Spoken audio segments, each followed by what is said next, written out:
Hi Leo, welcome to your quantum reading. This is for Leo, Sun, Moon, or Rising. And as always, welcome to my cross watchers.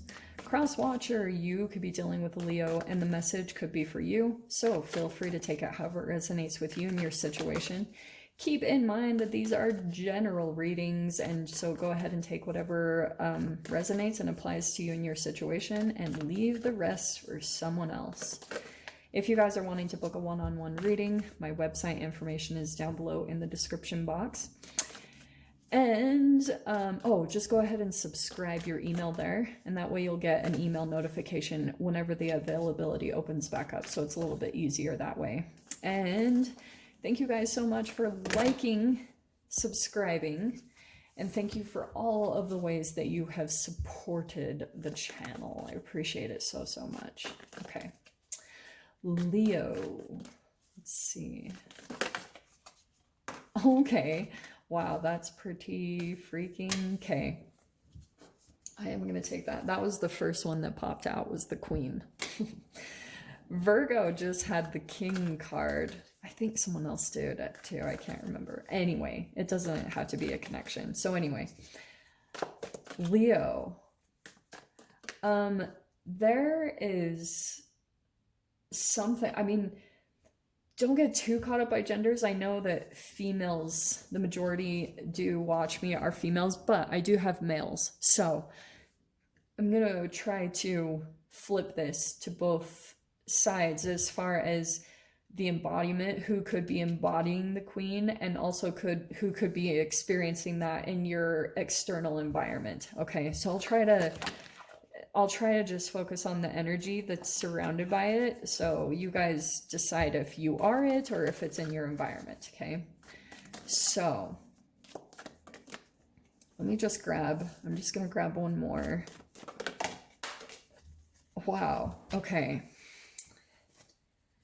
There is some type of a significant partnership here, okay? It doesn't have to just be love and romance. It could be for some of you guys. I wouldn't be surprised. All right. So, I feel as though whatever is happening in some type of a situation, there is like a person in your environment that you do have, like, you're feeling some type of emotions for. Like I said, it doesn't have to just be sexual. It could just be that you have like a high attraction to someone and you don't really know why. There's just something here about this that's pretty significant. And it's really cool because, so we have the eternal child. So that could be something kind of like where you feel young at heart, or kind of like, I don't know, there could be a reviving. The eternal child, that's a tricky energy because it could be kind of like a Peter Pan, or if you guys have read that book, The Little Prince, freaking, that is such a good book. It's kind of like, you're coming across someone very significant here. It's really interesting, especially with the crow. Let me dive into this, because, okay.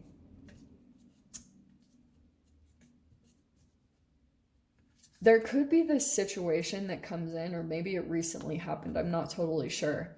But with the lover, there could have been some type of a really specific situation that lined up between the two of you, as far as kind of like, I feel as though one or both of you was kind of like a channel or a way for a manifestation to come in, okay? And I feel as though what happened, because the crone is, it's a legit archetype. You can look it up in Carl Jung. It's a development that happens with each human. So that's why I'm telling you guys, you might experience this over the next week, and some people are either in denial of it, which is what's telling me about the judge, okay? Because it feels as though you have a connection to a person, and someone here in the environment, almost like there's a little bit of a judgment that comes in about something kind of psychically that manifests. Because the crone is the 3-step process of the maiden, the mother, and then the crone. The crone is like a sage. It's a person that's very highly developed in their intuition, that just knows. Like, it's almost like when the universe drops in this kind of like moment in time that's very synchronistic. The crow is this powerful, to me, it's like a quantum.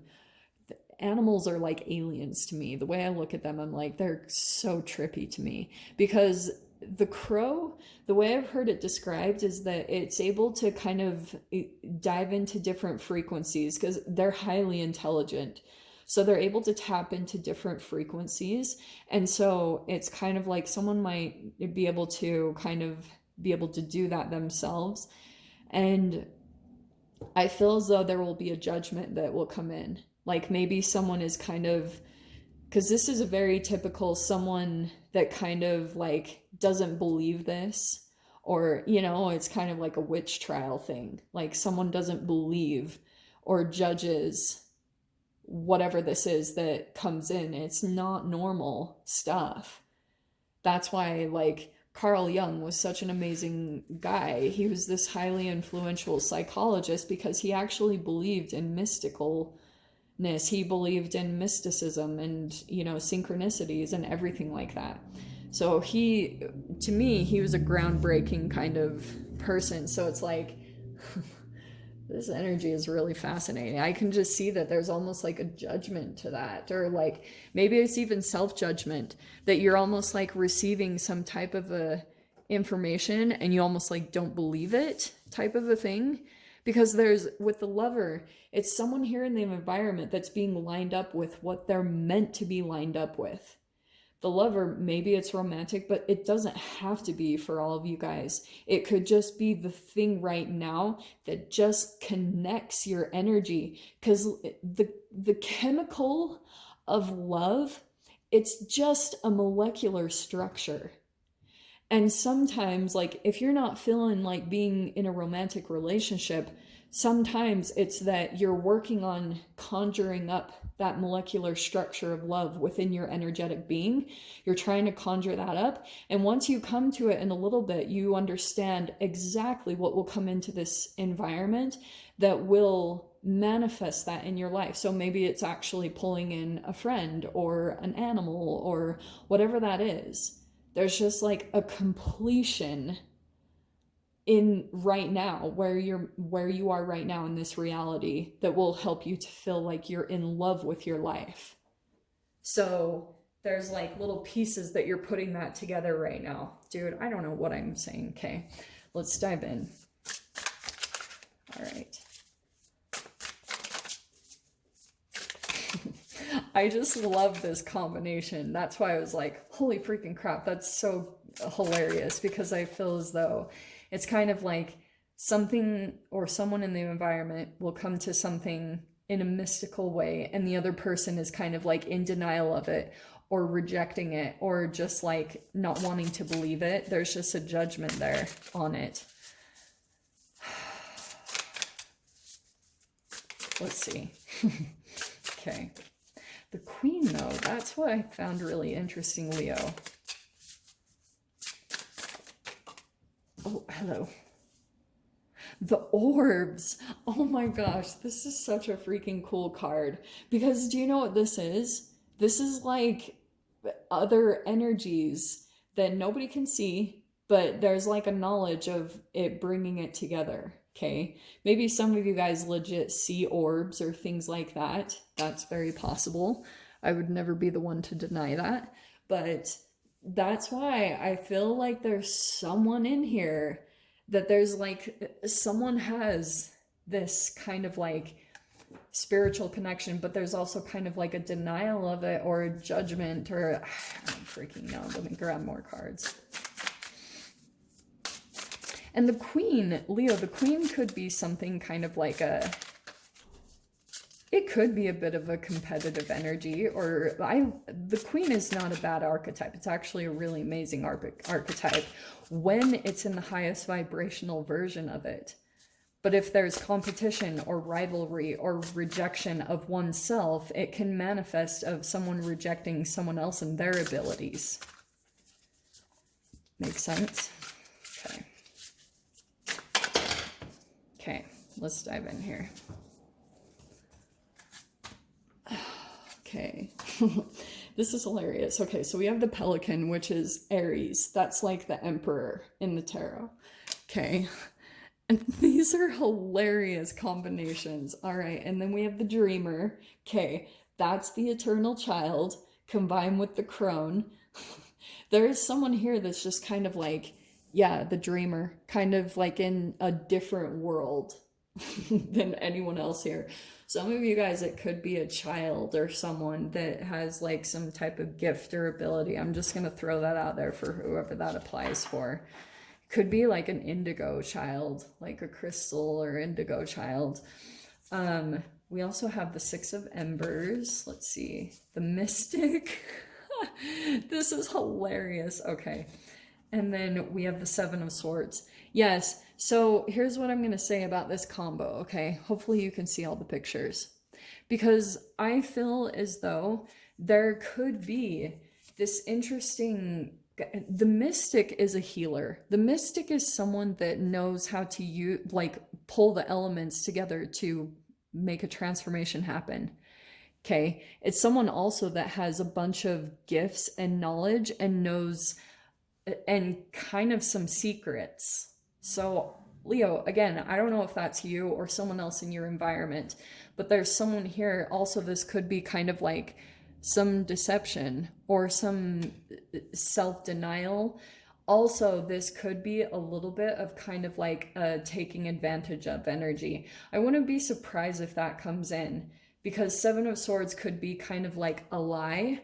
It could be because there was a self-deception there, like a self-denial with that Judgment card.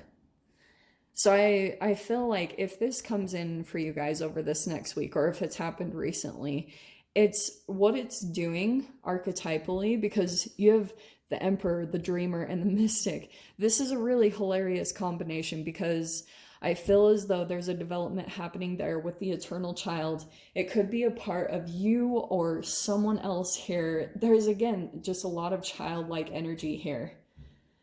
And it doesn't even have to be that you guys have a legit child in your experience. You just might have someone kind of like that's still... The way I see it in a way too is, okay, in childhood development, there's like a magical phase that we all go through. Because if you think about it, when a child, when they want something, the parent brings it and it's just manifested. So they go through a little bit of a magical phase. And to me, quantum physics is magic. Like, that's actually legit been said by physicists. But it's kind of like, there could be something here about like an innocence of a person, you know? And that's why I'm always cautious of the Seven of Birds, because it could be like that innocence gets taken advantage of somewhere here in this mix. I have no idea how. No idea at all. And the good thing is the Six of Embers is kind of like overcoming. It's a victory that's going to come in.